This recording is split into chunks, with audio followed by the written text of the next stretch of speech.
ભાઈઓ અને બહેનો, આજે આપણે બે દેશોની દોસ્તી અને તેમાંથી પરિણમેલી દુશ્મનીની વાત ઐતિહાસિક રીતે કરવાના છીએ. એમાં હું આપને આમંત્રણ આપું છું અને સબસ્ક્રાઇબ માટે વિનવું છું. હવે આપ સમજી ગયા છો કે આ બે દેશ તે કયા છે. ઇઝરાયલ અને ઈરાન. આ બંને દેશો વચ્ચે પ્રાચીન સમયમાં સુમેળ અને સારા સંબંધો હતા. ઇઝરાયલના પુસ્તકની શરૂઆતમાં અને યશાયાના પુસ્તકના 21મા અધ્યાયની બીજી કલમમાં માદાયનો ઉલ્લેખ કરેલો છે. અને આ માદાય એટલે ઈરાન. એસ્તેર રાણીએ જે બંદી યહૂદીઓને બચાવ્યા એ બનાવ ઈરાનમાં બનેલો હતો. ઈરાનના અહાસ્વેસ રાજાએ સહાય કરી હતી. વાસ્તી રાણી ઈરાનના એક સેનાપતિની પુત્રી હતી. ઈસવીસન પૂર્વે 586માં બાબીલ એટલે ઈરાકના રાજા નબુકદનેસ્સારે ઇઝરાયલ પર ચઢાઈ કરીને પ્રજાને બંદીવાન બનાવી હતી. આ રાજા પર ઈરાન એટલે પર્શિયાના રાજા કોરેશે ચઢાઈ કરી અને બાબીલ સહિત એણે ઇઝરાયલ પર સત્તા જમાવી અને ઇઝરાયેલીઓનો છુટકારો કર્યો. તેણે યહૂદીઓ એટલે ઇઝરાયેલીઓને 70 વર્ષની ગુલામીમાંથી છોડાવીને તેઓને પુનઃ ત્યાંના દેશમાં વસાવ્યા અને નષ્ટ કરાયેલા યરુશાલેમના મંદિરના બાંધકામ માટે તેણે ધ્યાન આપ્યું અને યરુશાલેમના કોટનો અને યરુશાલેમના મંદિરનો જીર્ણોદ્ધાર કરાવવામાં એણે સહાનુભૂતિ દર્શાવી ઇઝરાયલ પર. અને આમ ઈરાનના રાજાએ ઇઝરાયલના હિતમાં કામ કર્યું અને સારા સંબંધો બનાવ્યા. ઈસવીસન પૂર્વે 539 થી 322 સુધી એટલે લગભગ 200-300 વર્ષ સુધી ઇઝરાયલ પર ઈરાની શાસન રહેલું હતું અને તે દરમિયાન પ્રજાહિતના કામ થયા. 516માં ઈસવીસન પૂર્વે બંદીવાનોનો છુટકારો કરીને તેઓને સ્વદેશમાં ઈરાને પુનઃસ્થાપિત કરાયા હતા. આ સંબંધ પુરાણા સમયનો હતો, જાણે તે દોસ્તીનો યુગ હતો. પછી ઘણી બધી સત્તાઓએ ઇઝરાયલ પર સત્તા ચલાવી અને આ દેશ 1948 સુધી છેલ્લે બ્રિટિશ હકુમત હેઠળ રહ્યો.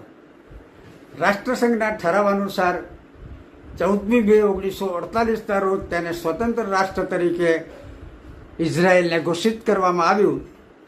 ત્યારે પણ મોટા ભાગના મુસ્લિમ દેશોએ આ ઠરાવની વિરુદ્ધમાં મત આપ્યો હતો. પણ શિયા મુસ્લિમોની બહુમતી ધરાવતા ઈરાને ઇઝરાયલને માન્યતા આપવામાં સાથ આપ્યો હતો અને દોસ્તી નિભાવી હતી. પણ હાલમાં આ બંને દેશો વચ્ચે દ્વેષનો ભડકો સળગી રહ્યો છે.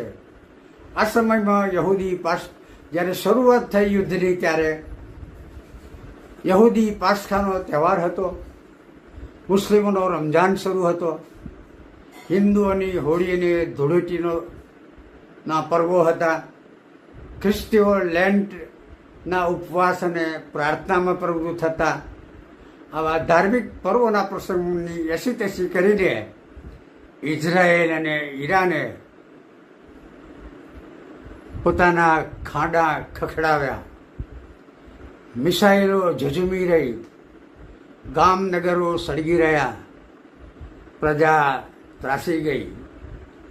સમગ્ર દુનિયા એની અસરમાં આવેલી હોઈને મોંઘવારી, ઈંધણ, તેલ, સાધન સામગ્રી જેવા વિસ્ફોટો તે વખતે થયા. આવું કેમ? કારણ ઈરાન હવે પશ્ચિમના દેશોની સંગતમાં રહેલું નથી. ઇઝરાયેલે ઈરાનને લશ્કરી સપોર્ટ બંધ કરી દીધો. 1967માં તો આરબ દેશોએ ઇઝરાયલનો બહિષ્કાર કરીને ઓઇલ આપવાનું બંધ કરેલું. ત્યારે ઈરાને તેને ઓઇલ પૂરું પાડ્યું હતું મિત્રને, એ બધું ભૂલાઈ ગયું, ભૂતકાળ થઈ ગયો. દોસ્તીને બદલે હવે દુશ્મની થઈ. 1979 સુધી બંને દેશો વચ્ચે ભાઈચારો હતો, પણ નવા શાસક આયાતોલ્લા ખોમેની સત્તા પર આવતા દ્વિપક્ષી સંબંધોમાં તિરાડ પડી. ઈરાને હમાસ, હિઝબુલ્લા જેવા ઇઝરાયેલી વિરોધી દેશોને સાથ આપવાને લીધે બંને દેશો વચ્ચે વેરભાવ વધી ગયો. 1990થી તો ઈરાનના અણુબોમ્બ બનાવવાના કાર્યક્રમને લીધે તેઓની વચ્ચેની શત્રુતા, દુશ્મનાવટ ચરમ સીમાએ પહોંચી. ઈરાનના વડા ખોમેની તથા મુખ્ય લશ્કરી આગેવાનોનો ખાત્મો બોલાવીને ઇઝરાયેલે અમેરિકન પ્રમુખ ટ્રમ્પના સહકારથી પોતાનો હાથ અત્યારે ઊંચો રાખેલો છે. આ યુદ્ધની અસર વિશ્વમાં વ્યાપેલી છે અને આ બોલાય છે ત્યારે તે જાણે ઈરાન એકલું પડી ગયું હોય એવું લાગે છે. તો પણ અમેરિકાના પ્રમુખ ટ્રમ્પની વાટાઘાટો કરવાની ઓફરને ઈરાન ટેકો આપતું નથી અને પોતાના નિર્ણયમાં એ સ્થિર ને અડગ છે.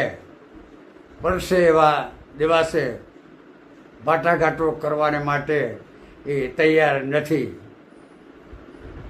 ભારત દેશ તટસ્થ દેખાય છે, એની વિદેશ નીતિ સમજાતી નથી. દોસ્તી ઇઝરાયેલની રાખવી અને કરુણા ઈરાનના પીડિતો પ્રત્યે દર્શાવાય એ ચાલે નહીં. ભાઈઓ અને બહેનો, આપણે ઈચ્છીએ કે યુદ્ધ શમી જાય અને સમગ્ર દેશોમાં શાંતિ સ્થાપિત થાય એવી આપણી પ્રાર્થના છે. અત્યારે બસ આટલું જ. હવે પછીના એપિસોડમાં આપણે કોઈક નવી બાબતે વિચારણા સાથે ફરી મળીશું અને ત્યાં સુધી પ્રતીક્ષામાં રહીશું. આભાર.